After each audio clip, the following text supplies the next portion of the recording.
आज चेहऱ्यावरती हसू आहे, आंतरी दुःख आहे, कारण हा जो मदतीचा भाग आहे तो सुखातला नाही तर दुःखातला आहे.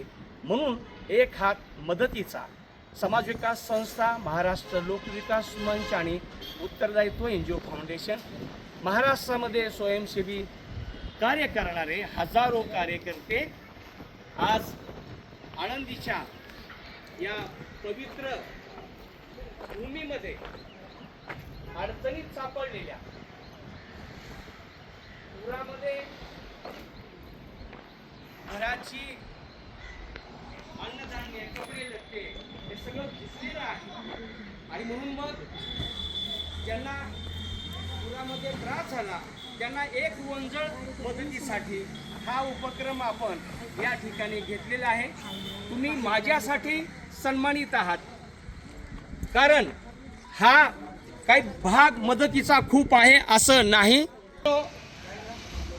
हा उत्तरदायित्वाचा जो भाग आहे तो सन्मानाचा आहे, अधिकाराचा भाग आहे.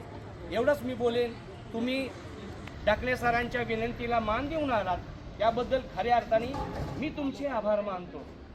तुम्ही आणि मी एकाच विचारपीठावरचे आहोत, एकाच घरातले, एकाच कुटुंबातले, एकाच राज्यातले आपण भावंड आहोत. तेव्हा तुम्ही इकडे आल्याबद्दल मी धन्यवाद व्यक्त करतो आणि अण्णांना शुभेच्छासाठी 2 शब्द बोलण्यासाठी विनंती करतो.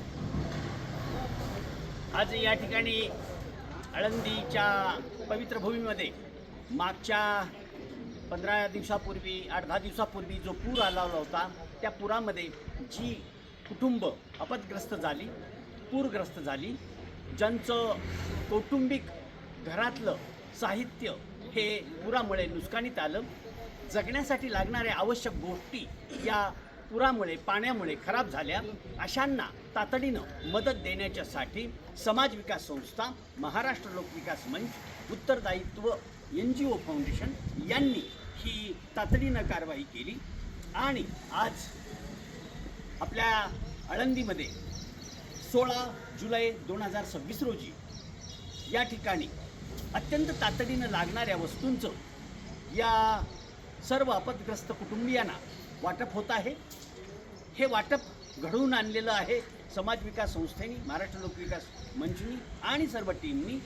भूमिपुत्र भाऊ, नागेश भाऊ, हरिचंद्र भाऊ यांनी हे अतिशय तातडीचं कौतुकाचं काम केलेलं आहे. त्यांचं मी मनपूर्वक अभिनंदन करतो. आणि अशा पद्धतीने कुटुंब जे आपदग्रस्त झाली होती त्यांच्यापर्यंत तातडीनं मदत पोहोचवली त्याबद्दल त्यांना मनपूर्वक धन्यवाद देतो. धन्यवाद.